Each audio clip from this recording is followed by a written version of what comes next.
Listening Test 1.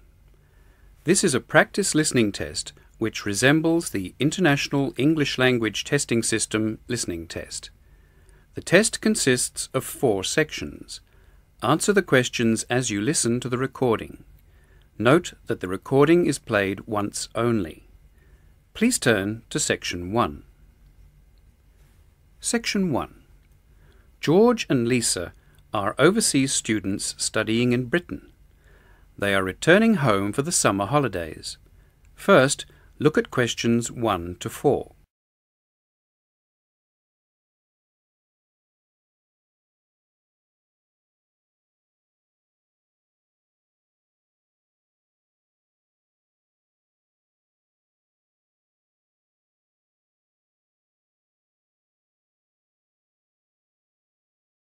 You will see that there is an example already done for you.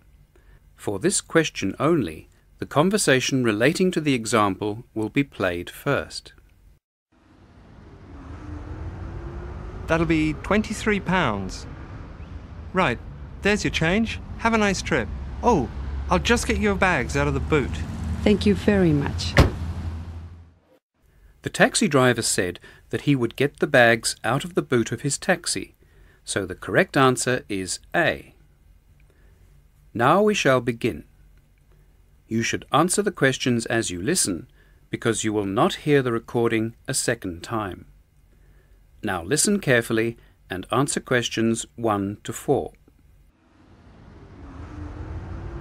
That'll be £23. Right, there's your change. Have a nice trip. Oh, I'll just get your bags out of the boot. Thank you very much. Now, George, let's find the check-in desk. Yes, but with all the changes they have made here at the airport, I'm not sure where the check-in desk is. I know. It's strange, isn't it? Why don't we ask for help? Good idea.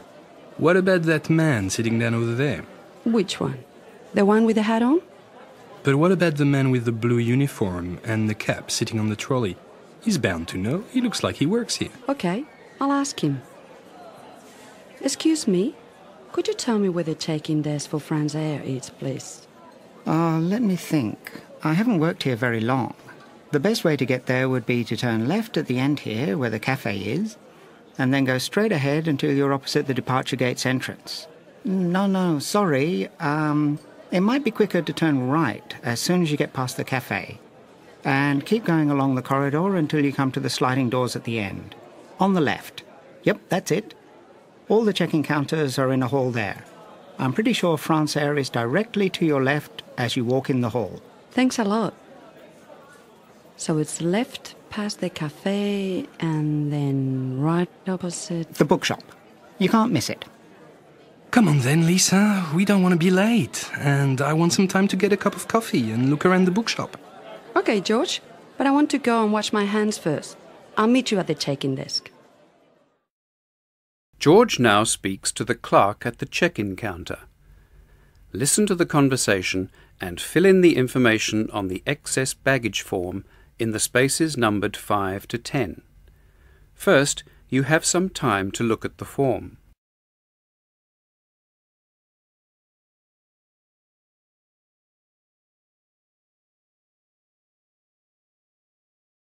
Now listen to the conversation and answer questions 5 to 10.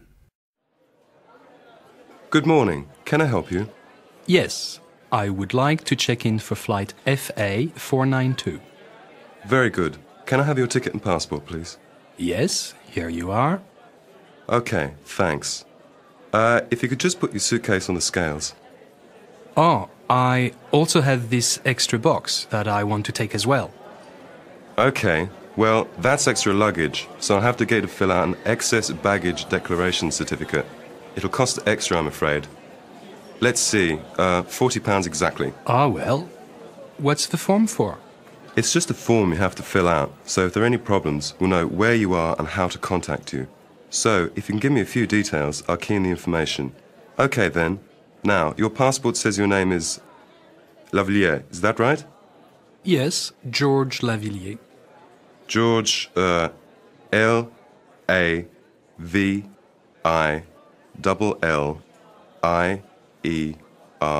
Paris. Good.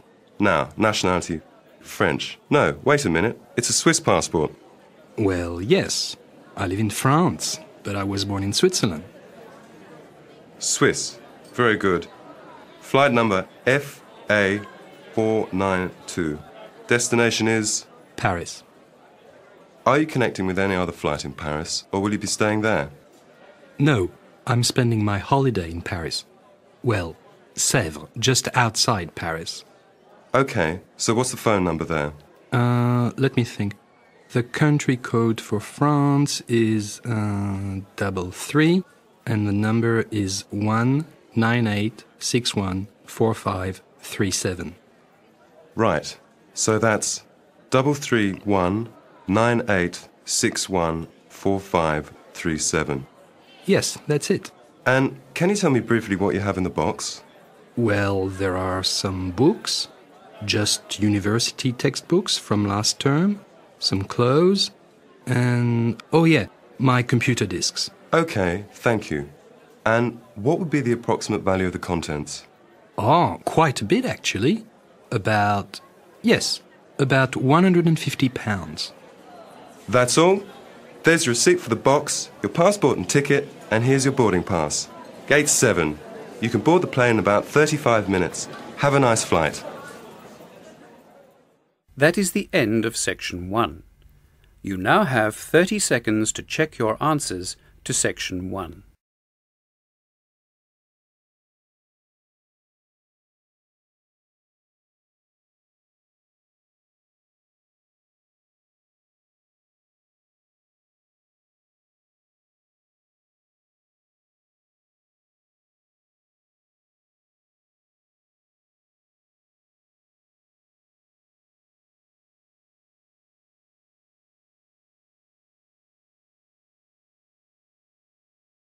Now turn to Section 2. You will now hear a short news item. First, you have some time to look at the questions.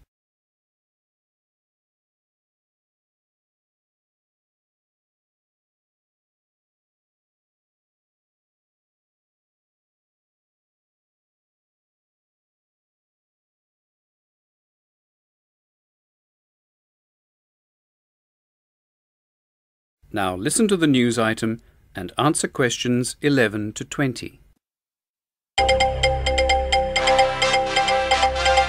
Good morning. We have just received word of a major earthquake off the coast of Manderland in the Pacific Ocean. At present, scientists are unsure if the quake, registering 6.5 on the Richter scale, will cause a tsunami, a giant wave of water, because it is not known yet at precisely what depth the earthquake took place. The geographical location of the earthquake is in a mountainous undersea region of the Pacific Ocean, which has not been fully and accurately explored. Scientists are also concerned that the quake might set off a chain reaction of events in the Earth's crust. Meanwhile, on all the islands within a radius of 1,000 kilometres of the earthquake, and on the mainland of Manderland, authorities are urging everyone to leave their homes and make their way up the mountains where they will be safe if a tsunami occurs. On islands where there are no high levels of land, Army helicopters from Australian bases in Manderland are airlifting villagers to safety. The last major earthquake in this region caused a tsunami which devastated large areas of Manderland and killed over 2,000 people. The economy of the country was seriously damaged, and it took more than 20 years for public buildings and people's homes to be completely rebuilt. It is hoped that this time, if another tsunami does occur, the warnings given will prevent large-scale destruction of life. Although it has proved impossible to build sea walls that can withstand such giant waves of water, and attempts to do so on Manderland were soon abandoned. However, the reconstruction of all large buildings near the coast, including hotels and resorts, was undertaken with the threat of a tsunami in mind. The availability of fast and easy exit from all lower floors to the rooftop was made a requirement for every building over 2 stories high by law. If you have relatives or persons you wish to contact on Manderland, it is suggested you do not phone direct. All lines are currently jammed, but contact the authorities on the hotline shown on your screen. That number is 0179 3333. Stay tuned for further developments as they come to hand. This is Trent Dunwell for the Channel 4 News Team. The time is now 4:30. After the break, Sports News with Jim McKenna. That is the end of Section 2. You now have 30 seconds to check your answers to Section 2.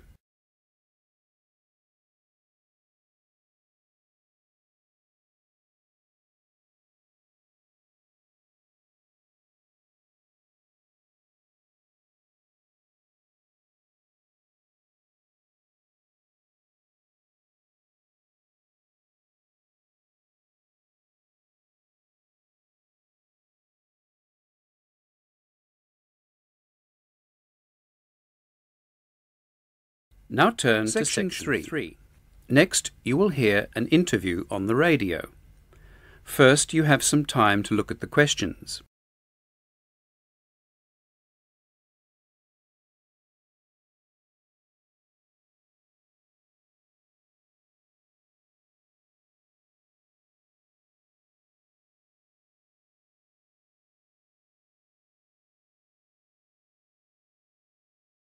Now listen to the interview and answer questions 21 to 25. Good afternoon and welcome to Working Lives. My name is Sue Holt. This week we continue our series by looking at a job that is often thought of as adventurous, exotic and highly desirable. We're going to take a behind-the-scenes look at the airline hospitality industry. What is the reality behind the smart uniform and ever-ready smile of the flight attendant? We're lucky enough to have in the studio Julie Nevard, who works for British Air World and is a senior member of the cabin crew staff. Thank you for finding the time to speak to us. I know that you must have a busy schedule. My pleasure. Yes, it is a very full-time job. But I think you realise that very early on in your career. How long have you been involved in in-flight hospitality? Well, I trained for a year at the British Air World Training School, and I'd already taken a diploma in hospitality and tourism after I left school. So, all in all, about 5 years. No, more like 6 years. So your training was at college? Well, yes, the preliminary training. But then the British Air World Training course in Manchester was a more specialised hospitality course. I suppose you could call the diploma my major professional qualification. I see. Now tell me, is the job as glamorous as most people believe? Absolutely not. Of course, there are many good things about the job. You know, you never know where you might be going. For example, I still get excited when I see the new roster for the first time, knowing I'll soon be off somewhere I haven't been before, on a new route. The best thing, of course, is that all the time I'm meeting new people. But people don't realise that what I get to see most of is the inside of hotel rooms, and most hotel rooms are pretty similar. Also, it's like I'm working, but the majority of my passengers are on holiday. Sometimes it's hard to deal with all their demands. There are times you just want to shout, "I'm doing my best. I've got a job to do. Leave me alone." But that doesn't happen very often. Then tell me, what is your main responsibility during a flight? That's hard to say, really. Well, we're responsible for all the needs and demands of each and every passenger, for up to 10 hours on some long-haul flights, not to mention the safety of the plane and all the passengers. I suppose if I have to come up with a single answer, it'd be passenger comfort. Do you find yourself going to the same places often? There are 4 or 5 major destinations that we fly to more regularly than others. Yes, I've got to know some cities very well. Oh, really? Which destinations are those? Well, there's Paris, Frankfurt, Rome, Kennedy, Kennedy Airport in Los Angeles? New York. These are the most frequent destinations with British Air World. So how do you deal with the changing time zones? It's something you just have to get used to.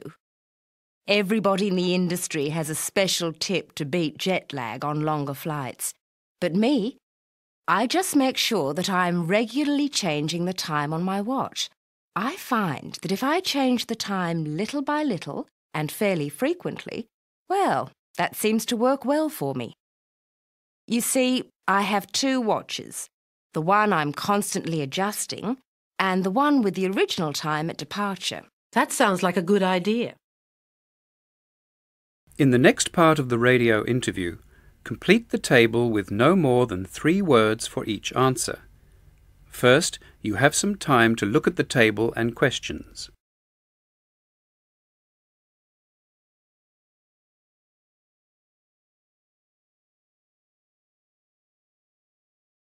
Now listen and answer questions 26 to 30.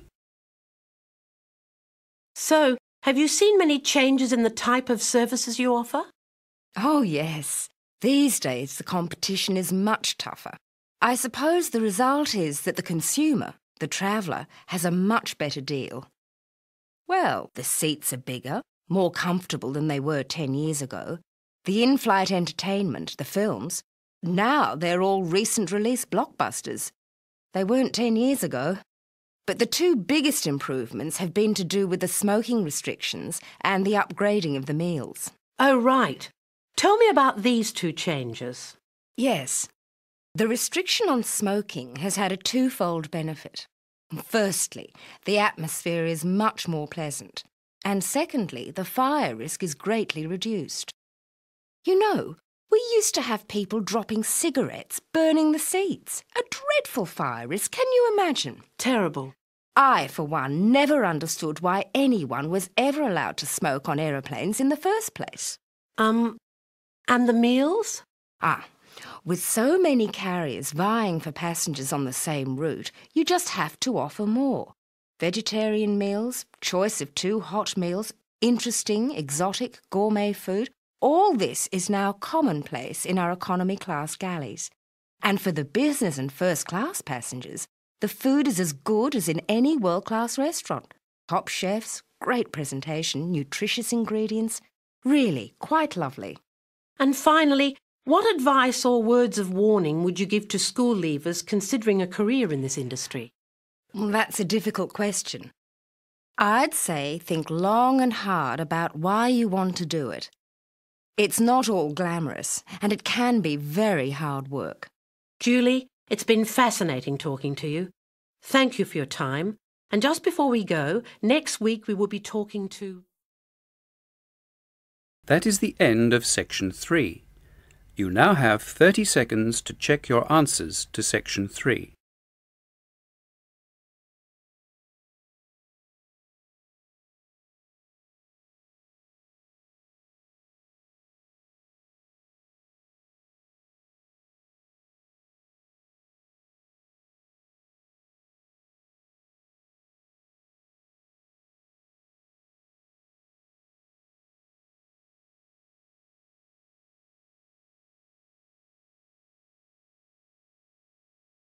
Now turn to Section 4. You will hear part of an introductory seminar given at a hotel management school. First, you have some time to look at the questions.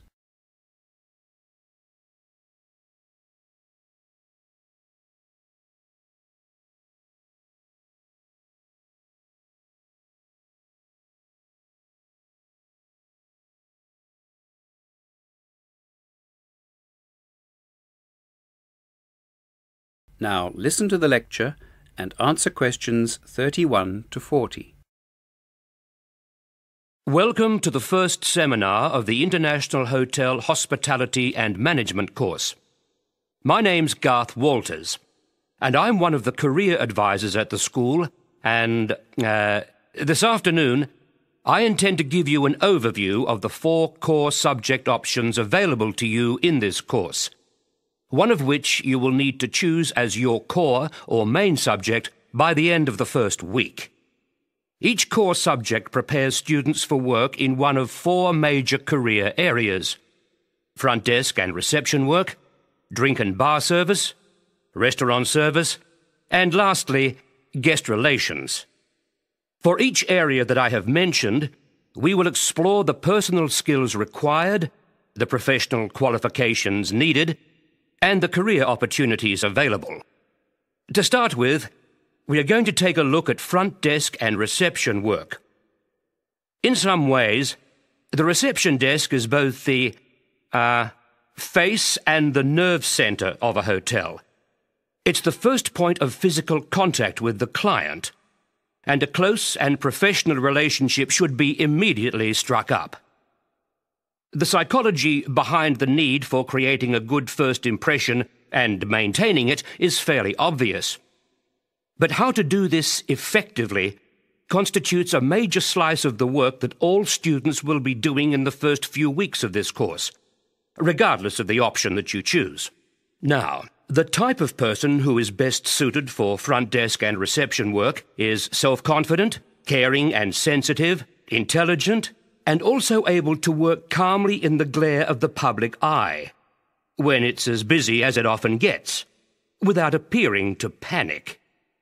The ability to speak more than one language is naturally a great asset in this job, as is clear diction and familiarity with switchboard operating systems, a technical skill that is taught only in the front desk and reception core option.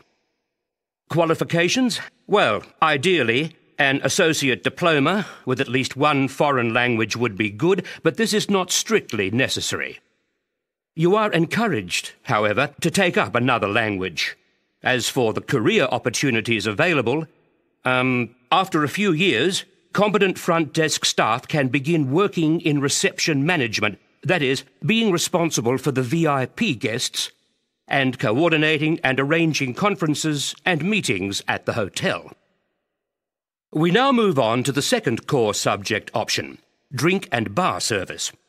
Usually, you need to have completed a recognised bar course to begin serving drinks in a top hotel, but you'll all be taught the basics, since a percentage of the work in each option is compulsory for all students. Obviously, an outgoing and lively personality are prerequisites for this type of work. Also, an ability to work late into the night. So, if you are a morning person, this type of work is definitely not for you. There is much more to skilled bar work than just serving drinks. It involves an intimate knowledge of most alcoholic beverages, mixers, wines and beers, as well as mixing techniques and the correct choice of drinks to accompany meals. An effective member of a drink and bar service team can eventually move into more specialised areas.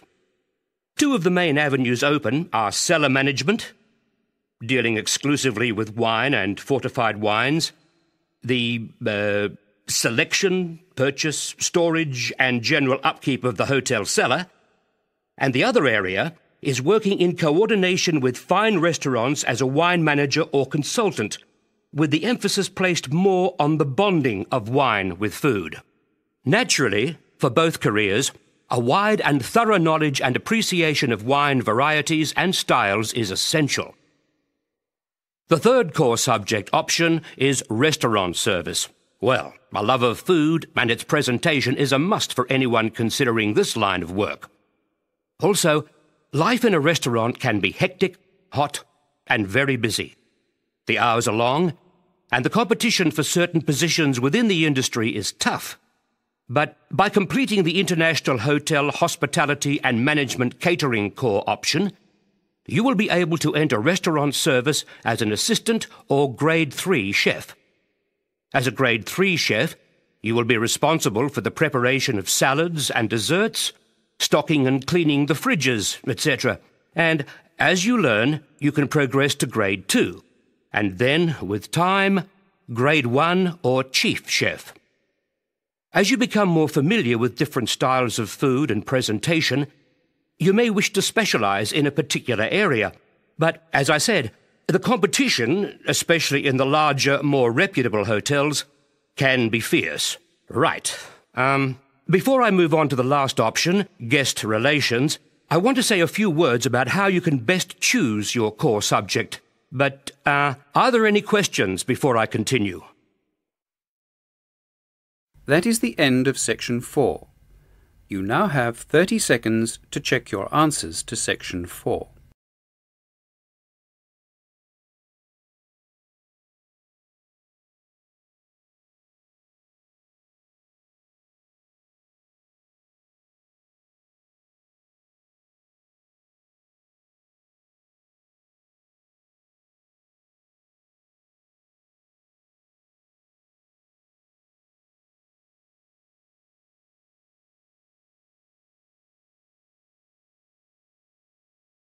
You now have 1 minute to check your answers for the entire test.